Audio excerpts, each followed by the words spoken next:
Ako vyčistiť bicykel ako profesionál? Naneste prípravok Chain Cleaner na reťaz. Nechajte ho niekoľko minút pôsobiť, zatiaľ čo budete reťaz pomaly pretáčať. Najväčšiu nečistotu z bicykla odstráňte pomocou hadice a potom naň nastriekajte BioCleaner.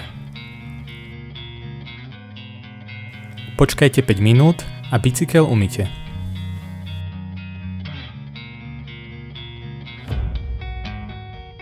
Keď je bicykel suchý, naneste prípravok Shine & Protect. Ten vytvorí tenkú ochrannú vrstvu na ráme a dodá vášmu bicyklu krásny lesk. Reťazový olej Ultra zabezpečí, že vaša reťaz bude opäť hladko bežať. Váš bicykel je opäť pripravený na jazdu.